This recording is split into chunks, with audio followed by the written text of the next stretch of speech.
Back to Celebrity Radio. It's Alex Belfield talking to some of the country's biggest stars and some of my favourite people. And we've got one for you today. Sally Gunnell, OBE, is the British former track and field athlete who, well, we all love, admire and respect. And I'm delighted to say she joins us on the phone now. How are you? Yeah, I'm very well, thank you. Do you know, it's so lovely to talk to you. In a world full of frivolous celebrity where nobody seems to really have a gift or a talent or discipline, you've got all of that. I mean, your life has been about turning up on time, making sure you do what you do, and then delivering for the nation. It's a life of sort of service, really, isn't it? Well, yeah, I guess, when I was running, it was, you had a goal and you had a purpose, and every thought of that day was towards it. And people often say to me, God, you must have been under so much pressure, but you're quite selfish then. It's just about you. Whereas 20 years now, and here I am talking about the pressures of being a mum, trying to work, trying to get the kids to school, trying to feed them, and I think it's harder. And I think it's quite interesting that a lot of the research that recipe box company Gusto put together is that 70% of us have really quite high expectations of ourselves, and I am one of those because of, you sit there on social media and you look at this lovely meal that someone's cooked over there. There's a lot of food, doesn't there, pictures?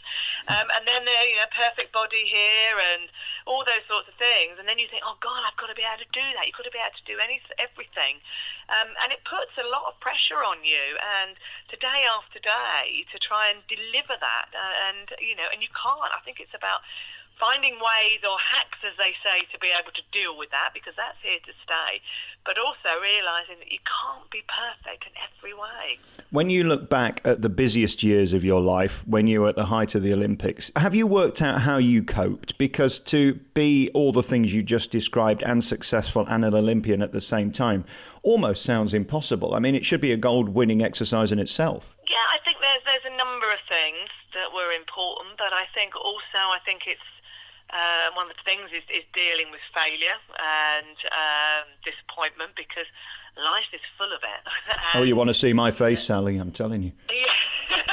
and the skill, I guess, I learned from sport is how do you learn from those situations, and to be a better person, you've got to go through that. You're never going to achieve what you want to achieve unless you go through those downs and you don't learn, and you've got to learn from it. So I think every time something goes wrong, you just think, okay, there's something good's going to come out of this, and I think it's just a really good outlook. So I think that's probably the biggest thing. But it's a combination, that whole thing around looking after yourself and health and that well-being, and what you eat, affects us in everyday life of, how tired we are, how much energy we have, whether we can deal with life generally without breaking up and, being in tears by the end of the day. So it's a combination, making that resilience put in place and looking at all those little areas, really. Jeff Beattie, the professor of psychology at Edge Hill University, is with us today as well. It seems to me in a social media world, everybody's PRing themselves. I know people who go on holiday on a rainy day and will tweet yesterday's picture when it was sunny because they want to look good.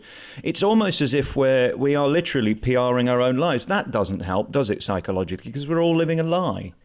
I think it doesn't help, and I think, as Sally says, the problem is we're always comparing ourselves with the best bits of other people's lives. I mean, we know that people post about certain aspects of their life, but they're the images we end up with in our heads, and human beings are not rational creatures. We don't think what things could they have posted about and didn't. We don't go for the overview. We just see these images, and of course, one of the biggest psychological issues people have got these days is this fear of missing out. They always feel that something's going on and they're not invited.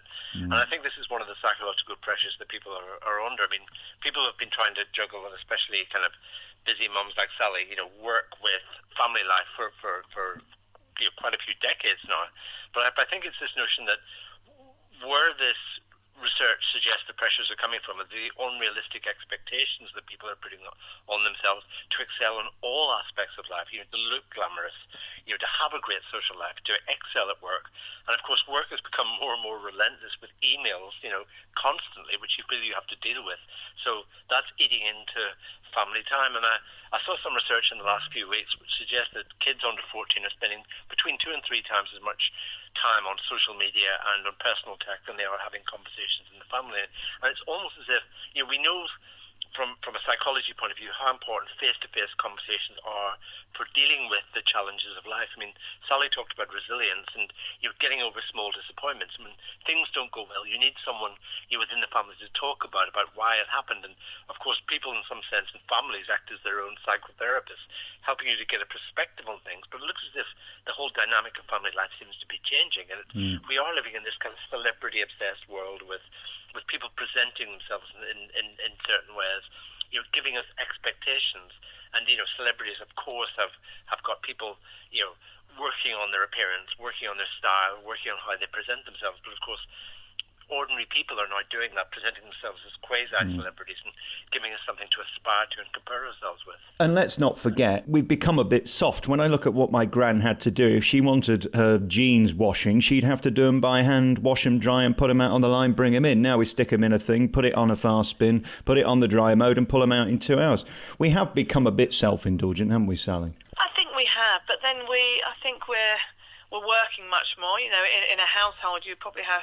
you could have two people, having to go out to work. Where, when I look at my family, my mum was at home cooking us meals and doing the washing all day while Dad was out working. So, things have changed, and the standard of, the high level of living, cost of living is what we're having to deal with. And, and it is here to stay. It's not going to change. So we do have to find what we call hacks to be able to deal with that, but at the same time, to still be able to eat healthily or whatever it may be that is important in our lives. Seems to me a sad situation where it's certainly not going to get any better in terms of lifestyle. We're only going to get busier because our lives are more full, and we've got so much to write on Facebook about how wonderful we all are and how brilliant we're all doing.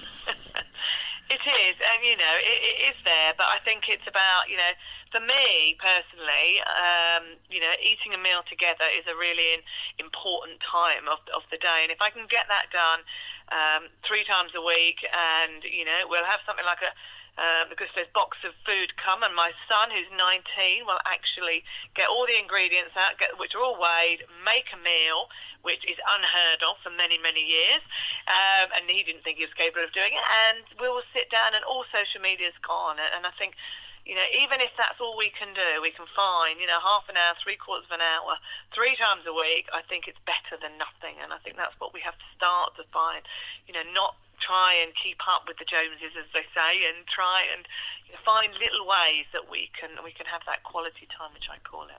Sally Gunnell and Professor Jeff Beattie, thank you so much for your time.